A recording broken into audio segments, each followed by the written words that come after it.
सोचो, तो 90s के शुरुआती साल में हॉलीवुड के कॉमेडी लैंडस्केप में सबसे बड़े नाम थे एडी मर्फी, बिल मुरे और रॉबिन विलियम्स। लेकिन जिम कैरी उस वक्त का एक टीवी कॉमेडियन था जिसका नाम सिर्फ इन लिविंग कलर्स में ही लोगों को याद था। पर फिर आया एक स्क्रिप्ट जिसका नाम था एस वेंचुरा, एक फिल्म जो एक पेट डिटेक्टिव के ऊपर बेस्ड थी जो जानवरों को किडनैपिंग और मर्डर सॉल्व करता था। इस मूवी के मेकर्स जिम के इन लिविंग कलर्स की परफॉर्मेंस इतनी जबरदस्त लगी कि एस वेंचुरा को स्पेशली उनके लिए ही लिखा गया। मगर सबसे कमाल की बात तो ये थी कि स्टूडियो को वो स्क्रिप्ट उतनी ज्यादा पसंद नहीं आई थी। इनफैक्ट वो तो पहले से कह रहे थे कि ये मूवी एक फ्लॉप होगी, मगर डायरेक्टर्स ने अपनी दिल की सुनी और उन्होंने जिम को अप्रोच कर डाला। मगर यहाँ पर जिम ने एक डेयरिंग स्टेप लिया। उन्होंने कहा, अगर मुझे हीरो बनाना चाहते हो तो पूरा कैरेक्टर मेरे ही हिसाब से होगा। और फिर शुरू हुआ जिम का मैड साइंटिस्ट एक्सपेरिमेंट। उन्होंने एस वेंचुरा के चाल को एक कार्टून और पीजीएन के बीच हाइब्रिड बना डाला। हर डायलॉग इतने कमाल तरीके से बोला कि वो नॉर्मल इंसान कहीं से नहीं लग रहे थे। और सबसे आइकॉनिक जो आगे चल के एक ग्लोबल कैच फ्रेज बन गया। 1994 की ये मूवी क्रिटिक्स को ज्यादा पसंद नहीं आई। उन्होंने इस मूवी को स्लैम करना स्टार्ट कर दिया।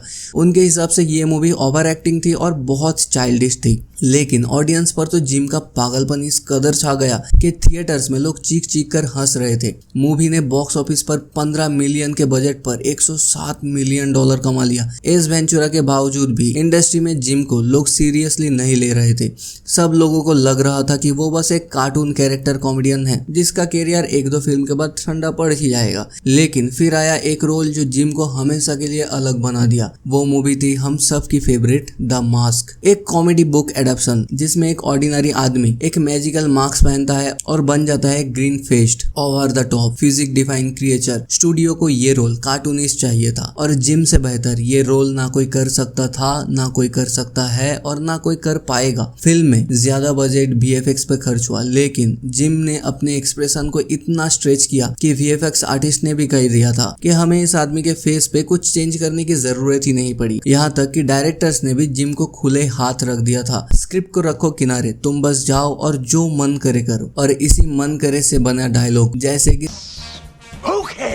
ये कैच फ्रेज एक इम्प्रोवाइजिंग था जो जिम ने रैंडमली डाल दिया था, लेकिन आज भी पॉप कल्चर का एक हिस्सा बन गया है। यह मूवी $23 मिलियन के बजट में बनी थी और $351 मिलियन कमा लिया। जिम कैरी एक साल में ही दुनिया के बिगेस्ट मूवी स्टारों में शामिल हो गए थे और उनको एक टैग मिल गया था कि the super hero of comedy. अब एक ही साल में 2 कॉन्सिक्यूटिव ब्लॉकबस्टर देने के बाद भी कुछ लोगों के दिमाग में था, अरे यार ये तो बस लक है। और तब आई हैट्रिक की तीसरी बॉल। 1994 के एंड में रिलीज हुई डम एंड डम्बर। ये मूवी एक बड़ी कॉमेडी थी जिसमें 2 बेकार दोस्तों की स्टूपिडिटी क्रॉस कंट्री एडवेंचर पर ले जाती है। ये जोड़ी एकदम तेल और पानी जैसी थी जो स्क्रीन पर प्योर गोल्ड निकली। रियल लाइफ में भी उस स्टूपिडिटी को पूरी की पूरी पीक लेवल पर ले जाया गया। जिम ने अपने दांतों के गैप को रियल में डेंटिस्ट के पास जाकर ग्राइंड करवाया था ताकि लॉयड की स्माइल और भी स्टूपिड लगे। और वो कटोरा कट हेयर स्टाइल वो इंटेंशनली खराब रखा गया जिम के सजेशन पर।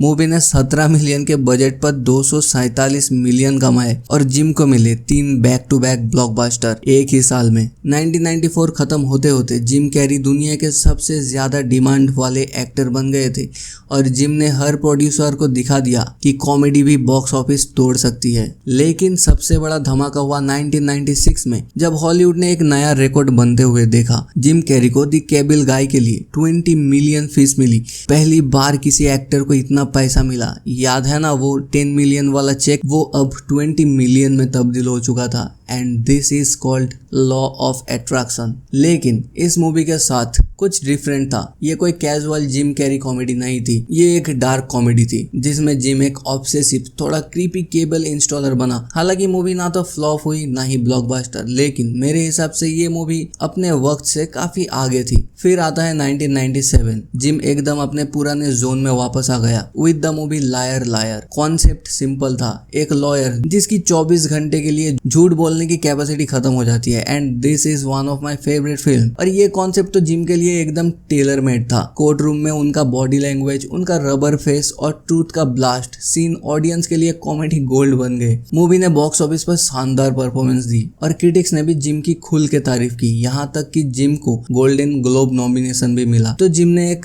क्विक टर्न मारा और फिर आती है एक ऐसी मूवी जिसने जिम के कैरियर को सीरियस एक्टिंग के लीग में डाल दिया, द ट्रूमैन शो। बहुत ही डिप्रेस मूवी था ये। एक सिंपल इंसान ट्रूमैन बर्बैंक जो अपनी जिंदगी एक बड़े टीवी सेट पर रियलिटी शो की तरह जी रहा था, वो भी बिना जाने। हॉलीवुड में लोग हंसने लगे, जिम कैरी और सीरियस एक्टिंग, इट्स इम्पॉसिबल।